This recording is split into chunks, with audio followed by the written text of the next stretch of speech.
आठ महीने बाद गुलजार हुआ आसनसोल स्टेशन, लोकल ट्रेनें हुई शुरू, यात्रियों में दिखा उत्साह।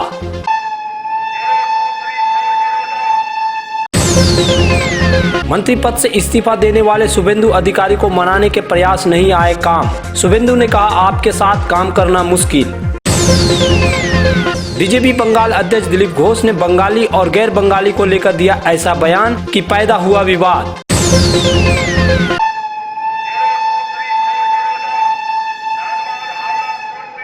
8 महीने के बाद अब जाकर आसनसोल रेल मंडल की पटरियों पर फिर से लोकल और मेमो ट्रेनें दौड़ने लगी हैं। हालांकि लंबी दूरी और विशेष ट्रेनें पहले ही चल रही थीं, लेकिन बुधवार से लोकल ट्रेनें आम यात्रियों की मांग को देखते हुए शुरू की गई हैं। आसनसोल रेल मंडल समेत पूर्व रेलवे के अन्य मंडलों में भी लोकल ट्रेनें बुधवार से चलानी शुरू की गई हैं।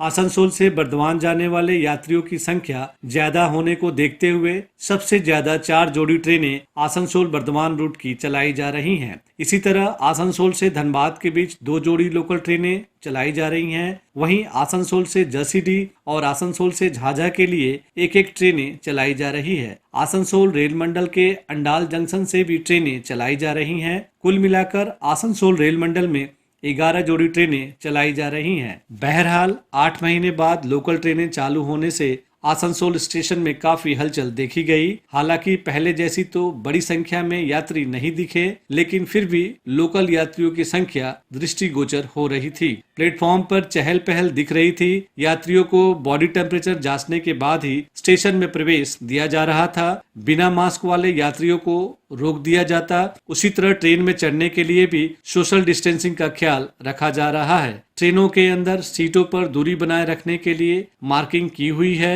हालांकि ट्रेनों की कुछ बोगियों में यह भी दिखा कि उनकी साफ सफाई सही ढंग से नहीं हुई है। सीटों पर धूल जमे हैं। मकड़ी के जाले भी खिड़कियों से लेकर ऊपर तक दिखाई दिए। बहरहाल लोकल ट्रेनें चलने से यात्रियों में उत्साह है। 8 महीनों से आने जाने के लिए यह साधन बंद पड़ा था। आज থেকে পূর্ব রেলের আসানসোল বিভাগে নন সাবারবান প্যাসেঞ্জার সার্ভিসেস চালু হলো। আমরা আসানসোল বিভাগে 33টি নন সাবারবান এরকম প্যাসেঞ্জার সার্ভিস দিয়ে শুরু করলাম। ধীরে ধীরে এই সংখ্যাটা পরবর্তীতে বাড়ানো হবে এবং প্যাসেঞ্জার আজকে প্রথম ট্রেন যেটা আমরা দেখতে পেলাম, প্রথম ট্রেনে আসানসোল বর্ধমান নন সাবারবান প্যাসেঞ্জার ট্রেন, তাতে প্যাসেঞ্জাররা খুব খুশি। দীর্ঘ প্রায় 8 মাস বাদে ট্রেন সার্ভিস চালু হওয়াতে, প্যাসেঞ্জার সার্ভিস চালু হওয়াতে তারা আজকে খুব খুশি হলো। আপনারা সবাই জানেন কোভিডের জন্য প্যাসেঞ্জার সার্ভিসেস, নন সাবারবান প্যাসেঞ্জার সার্ভিসেস বন্ধ ছিল। এই দীর্ঘ 8 মাস বাদে চালু হওয়াতে প্যাসেঞ্জাররা খুব খুশি আমরা দেখতে পেলাম। आज जो 8 महीना बाद बहुत अच्छी लग रहा है, गजब ढंग के लग रहा है। ये क्या हाँ, खुश तो है कि मेरा पैसेंजर जा रहा है, सही सलामत जाए और अपना गंतव्य स्टेशन से मेरा गाड़ी पहुंचा। आपका क्या नाम? Aryan Kumar, Asansol. Hey there. Subscribe to my channel. And also press this bell icon. अगले साल होने वाले विधानसभा चुनाव के पहले भारतीय जनता पार्टी की पश्चिम बंगाल इकाई के अध्यक्ष दिलीप घोष ने बुधवार को बंगाली और गैर बंगाली पर एक बयान देकर एक विवाद को जन्म दे दिया है। हाल ही में मुख्यमंत्री ममता बनर्जी एवं उनके नेताओं ने भी बाहरी लोगों को लेकर बयानबाजी की है।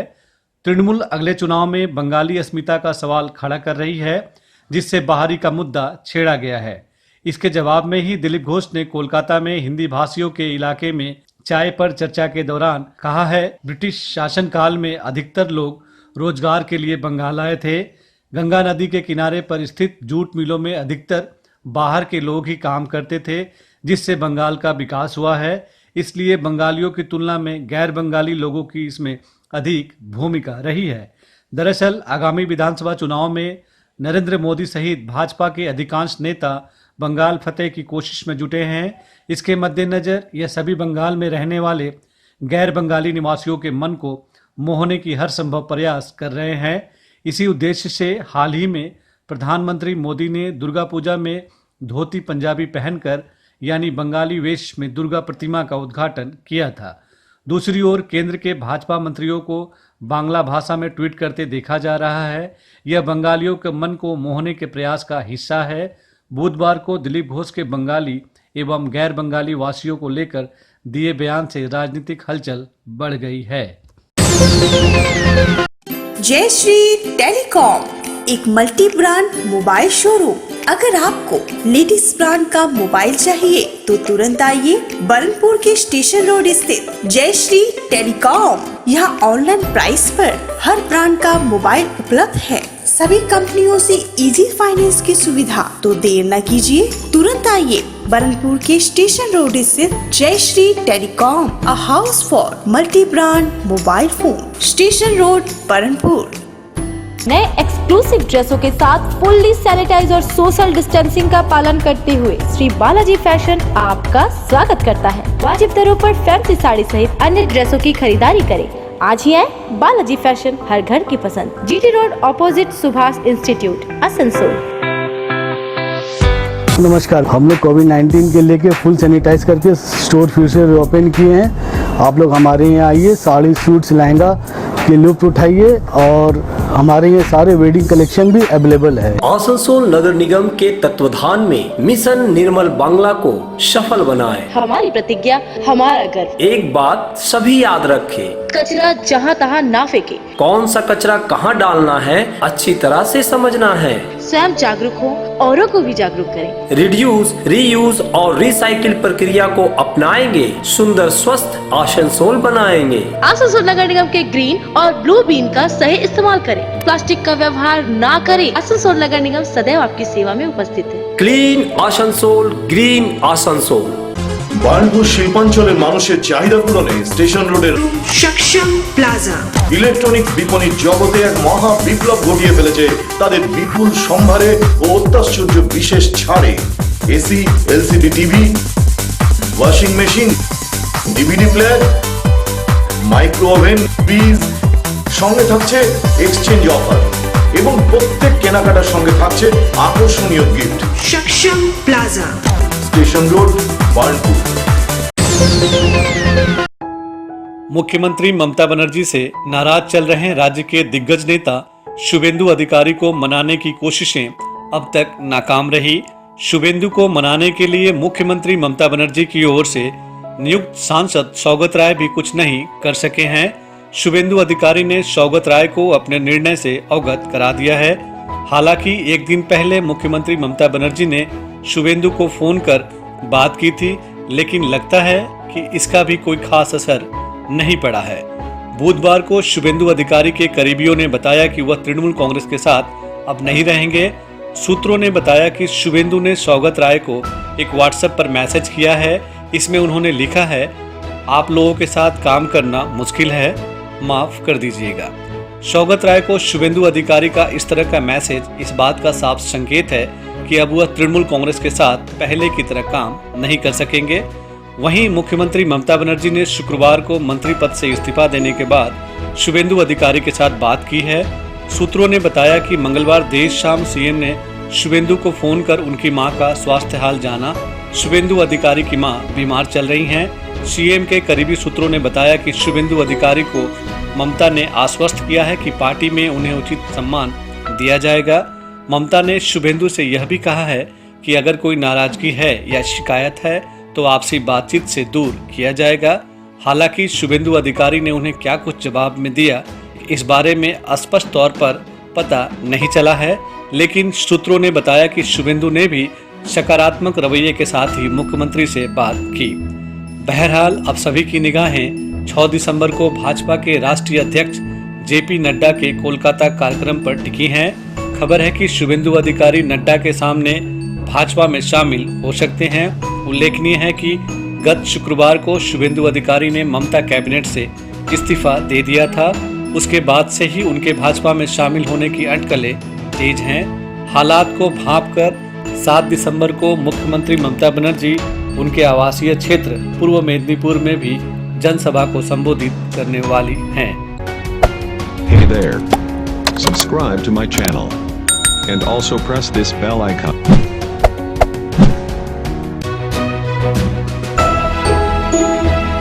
पश्चिम बंगाल के कुख्यात गो तस्कर इनामुल हक को सहायता देने के आरोप में सीबीआई द्वारा गिरफ्तार किए गए बीएसएफ कमांडेंट सतीश कुमार को एक बार फिर से आसनसोल स्थित सीबीआई कोर्ट में पेश किया गया। पिछले 18 नवंबर को भी सीबीआई ने सतीश कुमार को आसनसोल सीबीआई कोर्ट में पेश किया था और 14 दिनों की पुलिस कस्टडी में लिया था। अब रिमांड अवधि खत्म होने पर बुधवार को फिर से गो तस्करों को मदद पहुँचाने के आरोपित बीएसएफ कमांडेंट सतीश कुमार को सीबीआई कोर्ट में पेश किया गया है। सीबीआई कोर्ट ने इस बार सतीश कुमार को 10 दिनों के लिए जेल कस्टडी में भेज दिया है। आपको यहां बता दें कि 17 नवंबर को सीबीआई ने लंबी पूछताछ के बाद बीएसएफ कमांडेंट सतीश कुमार को कोलकाता में गिरफ्तार किया था। तब गौ तस्करी में मदद देने संबंधी पूछताछ में संतोषजनक उत्तर नहीं मिलने से सीबीआई ने बीएसएफ कमांडेंट को गिरफ्तार किया था। मालूम हो कि सतीश कुमार 2015 से लेकर 2017 तक बांग्लादेश बॉर्डर पर तैनात थे। आरोप है कि उस दौरान उन्होंने कुख्यात गो तस्कर इनामुल हक को भारत से बांग्लादेश में गायों की तस्करी में मदद की थी।